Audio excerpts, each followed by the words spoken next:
Good evening everybody. आज हम बात करेंगे फैक्टर एनालिसिस के बारे में। फैक्टर एनालिसिस एक काफ़ी इम्पॉर्टेंट टेक्निक है और आजकल मार्केटिंग, एचआर, फाइनेंस में भी सब एरिया में काफ़ी ज़्यादा यूज़ हो रही है। फैक्टर एनालिसिस की जब हम बात करते हैं तो पहले देखते हैं कि यहाँ तक पहुँचेंगे कैसे। जब भी हमारे पास बहुत सारे वेरिएबल्स होते हैं, स्टेटमेंट होती है, तो हमारे पास जो टेक्निक्स हैं वो दो तरह की होती है। हमारे पास डिपेंडेंट वेरिएबल हैं क्लियर कट या नहीं है। अगर क्लियर कट डिपेंडेंट वेरिएबल हैं तो कितने एक से ज़्यादा, फिर रिग्रेशन, मल्टीपल डिस्क्रिमिनेंट एनालिसिस, मनोवा एक से ज़्यादा पे ये टेक्निक बनती है। एक बिल्कुल अलग ही ट्री जाता है अगर डिपेंडेंट का हमें क्लियर ना हो। एक एग्जांपल लेते हैं। अगर मैंने कहा कि मैंने मोबाइल फ़ोन से रिलेटेड 15 स्टेटमेंट रिस्पोंडेंट से भरवाई कि कौन सी स्टेटमेंट्स इंपॉर्टेंट हैं। इन स्टेटमेंट्स पे मुझे क्लियर नहीं है इनमें से कौन सी डिपेंडेंट है, कौन इंडिपेंडेंट है, कौन किसको कॉज कर रही है। सब में बहुत हाई कोरिलेशन हो सकता है। अगर इन स्टेटमेंट के बेस पे मैं एक अलग लेता हूँ वेरिएबल ओवरऑल सेटिस्फेक्शन, इस पे मैं रिग्रेशन लगाना चाहूँ तो यहाँ पर एक प्रॉब्लम आएगी मल्टी कोलिनियरिटी की। लिकट स्केल में जब भी हम 15-20 स्टेटमेंट लेते हैं उनमें आपस में बहुत हाई कोरिलेशन होता है, क्योंकि वो स्टेटमेंट सभी कुछ कंस्ट्रक्ट के होती हैं तो उनमें कोरिलेशन मिलेगा। तो वहाँ पर एक टेक्निक बनती है, अगर हमारे पास इंटरडिपेंडेंट वेरिएबल हों तो ये रहता है कि वो मीट्रिक है कि नॉन मीट्रिक, और फैक्टर एनालिसिस लगाई जा सकती है वहाँ पे। फैक्टर एनालिसिस बेसिकली दो तरह की होती है, एक है एक्सप्लोरेटरी, एक है कन्फर्मेटरी। और एक्चुअली ये कोरिलेट करते हैं टाइप ऑफ स्टडी से। अगर हमारी टाइप ऑफ स्टडी एक्सप्लोरेटरी है, जब मेरे पास कोई रिव्यू एग्जिस्ट नहीं करता, कोई प्रायर नॉलेज नहीं है, इन दैट केस हम लगाते हैं एक्सप्लोरेटरी फैक्टर एनालिसिस। अगर मेरे पास ऑलरेडी एक मॉडल है जिसको मैं चेक करना चाह रहा हूँ, रिव्यू एग्जिस्ट करता है, तो मुझे टेक्निक लगानी चाहिए confirmatory factor analysis. Confirmatory factor analysis Amos software है, IBM का ही है, उससे लगता है। और एक्सप्लोरेटरी फैक्टर एनालिसिस SPSS में रन कर सकते हैं। तो EFA की यहाँ पर हम बात करेंगे। EFA के कुछ अजम्पशंस हैं। पहला अजम्पशन है मीट्रिक डाटा, यानी या तो लिकट स्केल का डाटा हो या फिर डाटा हो रेशो टाइप का डाटा। अभी जो मैं एग्जांपल लूँगा उसमें मैं एक रेशो डाटा वाली फाइल पे काम करूँगा। दो और इसके एजम्पशन हैं, एक मल्टी कोलिनियरिटी और एक adequate sample size. Multi collinearity का मतलब ये है कि डाटा के अंदर बहुत हाई लेवल का कोरिलेशन होना चाहिए। देखिए बेसिक अगर हम समझें, फैक्टर एनालिसिस का मतलब ये है कि एक तरह की स्टेटमेंट को ग्रुप कर दें और उनका एक फैक्टर बना दें जिसको हम कंस्ट्रक्टिव बोलते हैं, ताकि हमारे पास म्यूचुअली एक्सक्लूसिव ऐसे वेरिएबल हों, ऐसे कंस्ट्रक्ट बने, नए कंस्ट्रक्ट जो आपस में बिल्कुल कोरिलेटेड ना हो, और विद इन दैट वो जितने भी स्टेटमेंट है, सारी या आइटम्स हैं, वो कोरिलेटेड हों। तो यहाँ पर हमारा एक रहेगा कि मल्टी कोलिनियरिटी होनी चाहिए, और इसको हम चेक करेंगे। एक टेस्ट रहेगा बार्लेट टेस्ट ऑफ स्फेरिसिटी, कि हम ये मानेंगे नल हाइपोथेसिस R नहीं है तो ये रिजेक्ट होनी चाहिए हाइपोथेसिस, तब हम कहेंगे मल्टी कोलिनियरिटी प्रेजेंट है। इसी तरह एक हमारा अजम्पशन है एडिक्वेट सैम्पल साइज़। बहुत सारे बुक्स में, आर्टिकल्स में ऐसा लिखा होता है कि number of respondent number of statement से 5 गुना होने चाहिए। ये एक थंब रूल है। थंब रूल का मतलब है अगर ऐसा होगा तो आपका सैम्पल साइज़ एडिक्वेट होगा, पर इसका स्टैटिस्टिकल मेजर है KMO वैल्यू, जो 0.6 से ज़्यादा होनी चाहिए। ये हम करेंगे अभी इन प्रोसेस। तो अगर हमारी जितनी, मान लीजिए मेरे पास एक क्वेश्चनर है जिसमें 20 स्टेटमेंट हैं, तो रफली 100 से ज़्यादा होना चाहिए, 5 गुने स्टेटमेंट का 5 गुना रिस्पोंडेंट होना चाहिए। तो अगर ऐसा होगा तो मेरा KMO वैल्यू अच्छा आएगा। हालांकि इसके एक्सेप्शंस भी हैं, 3 गुना पे भी अच्छे आ जाता है KMO, तो वो हमें KMO को कंसिडर करना है। फैक्टर एनालिसिस EFA हम क्यों रन कर रहे हैं, तो इसके दो हमारे पर्पज़ हैं। एक पर्पज़ है हमारा ऑब्टेनिंग इंडिपेंडेंट फैक्टर, और दूसरा पर्पज़ है डाटा रिडक्शन।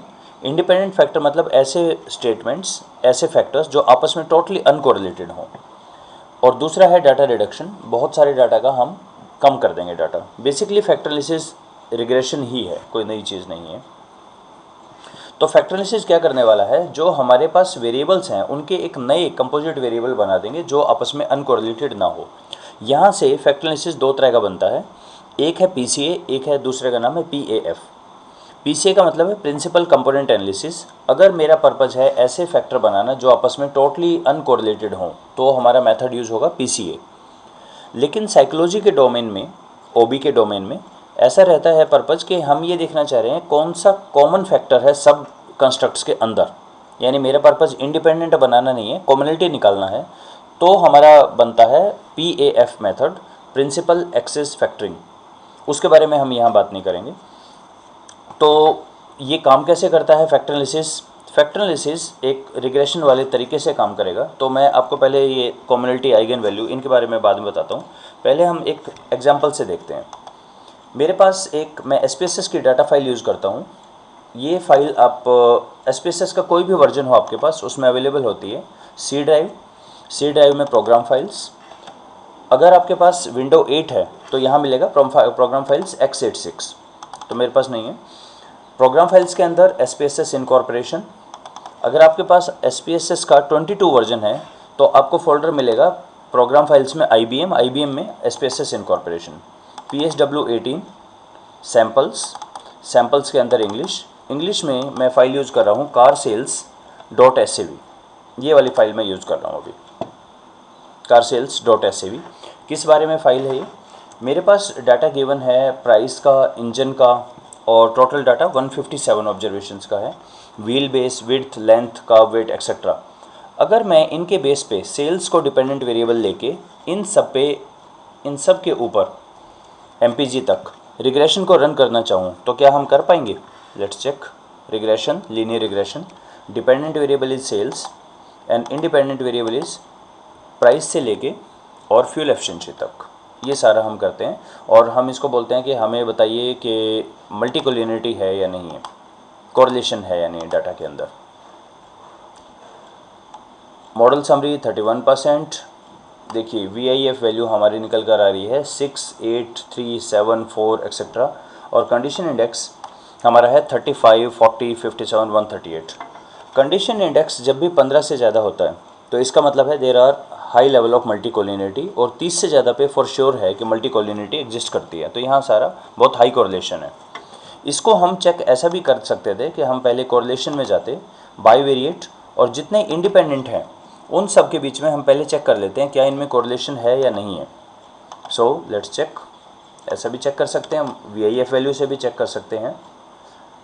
प्राइस इन 1000 का 0.84 बहुत हाई कोरिलेशन है, 0.5 प्राइस इन 1000 का 0.329, 0.526, 426, 6.6, 6.5, 8, यानी सबका बहुत हाई कोरिलेशन है।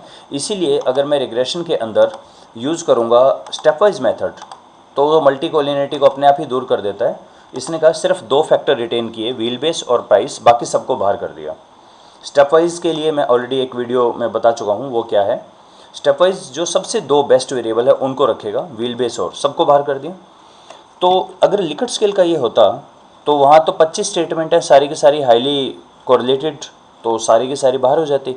तो हमें काम करना है इन सब का, जितने भी मेरी ये वेरिएबल्स हैं, fuel efficiency, length, price, width etcetera, इन सब के ऐसे फैक्टर बनाने हैं कि रिलेटेड एक जगह आ जाएं और हमारे 1, 2, 3 जितने फैक्टर बने वो बन जाए हमारे। तो इसके लिए हम जो शुरू करेंगे, सबसे पहले, अब ये एक काफ़ी लंबा वीडियो रहेगा जिसमें 2-3 स्टेप्स में हम करेंगे। सबसे पहले हम देखते हैं ये बनता कैसे है, फिर हम देखेंगे कि आइगन वैल्यू, कम्युनिटी, ये सब चीज़ क्या है। बहुत सारे स्कॉलर्स का ये क्वेश्चन होता है कि ये वैल्यूज़ आई कहाँ से, ये कहाँ से बनी, टेबल कहाँ से बनी। लाइक जिन्होंने भी फैक्टर एनालिसिस यूज़ किया है वो ऐसा करते हैं कि एनालाइज पे क्लिक करें, डाटा रिडक्शन, नए मेनू में, अब ये 16 के बाद इसका नाम डायमेंशन रिडक्शन हो गया था, फैक्टर, जितनी हमारी स्टेटमेंट हैं लाइक प्राइस से लेके फ्यूल एफिशिएंसी तक मैंने डाली, और ठीक है, रोटेशन वगैरह कुछ नहीं, क्लिक कर दिया। ये कुछ टेबल आ जाती है, कम्युनिटी की टेबल आती है, टोटल वेरिएंस एक्सप्लेंड की, कंपोनेंट मैट्रिक्स की। और लोग अक्सर पूछते हैं ये टेबल आती कहाँ से है, तो एक्चुअली तो इस टेबल से टोटल वेरिएंस एक्सप्लेंड और कम्युनिटी दोनों आती है। ये टेबल कहाँ से आती है हम इसकी भी बात करेंगे 3 वीडियो के अंदर। तो पहला वीडियो है कि ये टेबल बनती कहाँ से है। ये एक्सप्लेन किया गया है, बुक है research methodology by CR Kothari, जिसमें स्टेप बाय स्टेप एक्सप्लेन किया है। ये प्रोसीजर जो मैं यहाँ डिस्कस करूँगा, ये प्रोसीजर सिर्फ और सिर्फ PCA मेथड के लिए है। रोटेशन के बारे में मैं आगे बताऊँगा, पहले ये आया कहाँ से। तो नेक्स्ट वीडियो में हम बात करते हैं कि ये बनते कहाँ से हैं। Thank you.